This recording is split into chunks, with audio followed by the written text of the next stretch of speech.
Ce qui est nouveau, c'est le projet, donc évidemment Olympic Challenge Team, c'est vraiment d'avoir déterminé en fait des athlètes avec un gros potentiel, un potentiel international, et de leur permettre d'évoluer dans une cellule, une structure en fait vraiment adéquate pour l'athlète, qui englobe en fait l'athlète dans sa totalité, hein, l'aspect mental, l'aspect physique, l'aspect scolaire, l'aspect psychologique, etc. Donc on essaye vraiment de mettre une cellule autour de l'athlète et de les aider dans leur démarche de haut niveau. Directement au niveau kiné, c'est ce qu'on va vraiment essayer de faire, c'est essayer d'avoir une meilleure communication donc, entre les kinés personnels des athlètes et donc entre la fédération, donc, pour vraiment savoir ce qu'ils font au cours de l'année. Et on a aussi certains athlètes qui ont vraiment déjà un bon niveau, mais qui n'ont pas vraiment de suivi au niveau kinésithérapeutique.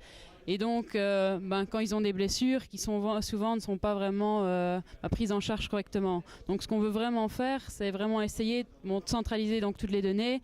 Et même quand on part, par exemple, en stage, donc c'est généralement avec des kinés de la fédération, d'essayer quand même d'avoir des feedbacks des kinés personnels pour pouvoir prendre l'athlète en charge le mieux possible.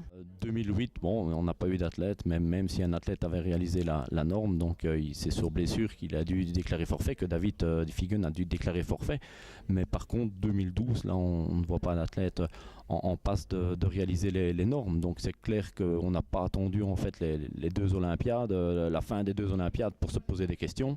Les questions, elles sont bien présentes depuis déjà 2 ans, une année. Et là, on a réussi à finaliser quelque chose et à sortir quelque chose. On a travaillé longtemps sur le projet parce que tous les projets sont là pour être discutés et Dieu sait s'il y en a eu des discussions.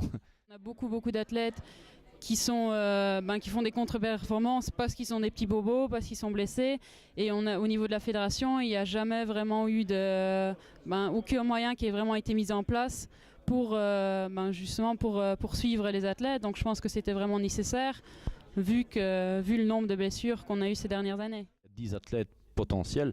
On espère que notre discours aujourd'hui était relativement clair et motivant et que les 10 athlètes vont faire la démarche d'adhérer au programme, quoi. Donc secrètement, on espère que les 10 seront de la partie. Qu'un tout seul ne fait pas grand-chose, donc c'est vraiment important de travailler donc, sur tous les plans et il faut vraiment élaborer donc, des programmes qui soient en accord avec les entraînements et donc qui soient aussi que les entraîneurs supportent aussi, pas supporter, mais, et donc vraiment en accord avec, pour pas que tout le monde dise quelque chose de différent et que tout le monde vraiment est dans le même sens. Il fallait se fixer un objectif bien précis, premièrement, et deuxièmement, il fallait pas se fixer un objectif, je veux dire, par les 2020-2024, même si on a déjà ça en tête, mais il fallait se fixer un objectif quand même concret et dans une durée, un laps de temps en fait, pas trop long non plus, de façon à pouvoir travailler directement et ne pas se dire ouais il reste encore 8 ans en vue de l'objectif. Donc ici, comme j'ai dit, 2016 c'est demain, ça va aller très vite et en plus le fait d'avoir un objectif comme 2016 nous permettra également de tirer les conclusions très vite aussi de ce projet, de ce team et de pouvoir évoluer en vue des prochaines Olympiades de 2020. Donc on voulait démarrer tout de suite le projet, même si il n'est certainement pas parfait. Je ne sais pas, on ne peut pas se vanter d'avoir sorti le projet parfait. Donc ça c'est l'avenir qui nous le dira. Et en tout cas, ce projet, comme j'ai dit, est évolutif. Donc c'est-à-dire qu'à chaque fois, on va se remettre en question. La discussion avec les athlètes, avec les parents, les entraîneurs vont faire évoluer ce projet.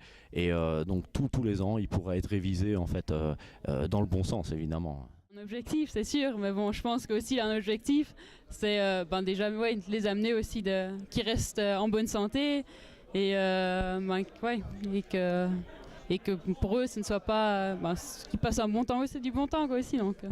Il faut surtout pas avoir peur, hein, même s'il y a des choses où l'athlète s'engagea, l'entraîneur s'engagea. Je pense que après cette année passée ici dans la fédération, j'espère qu'on me reconnaît en tant que personne qui est ouverte au dialogue en fait et à la communication, mais au dialogue, et que justement il ne faut pas avoir peur en se braquant sur peut-être une phrase ou un mot et justement venir redemander une explication si cette phrase ou ce mot rebute et passer au-dessus de ça et trouver une solution ensemble en fait, ça c'est l'idée.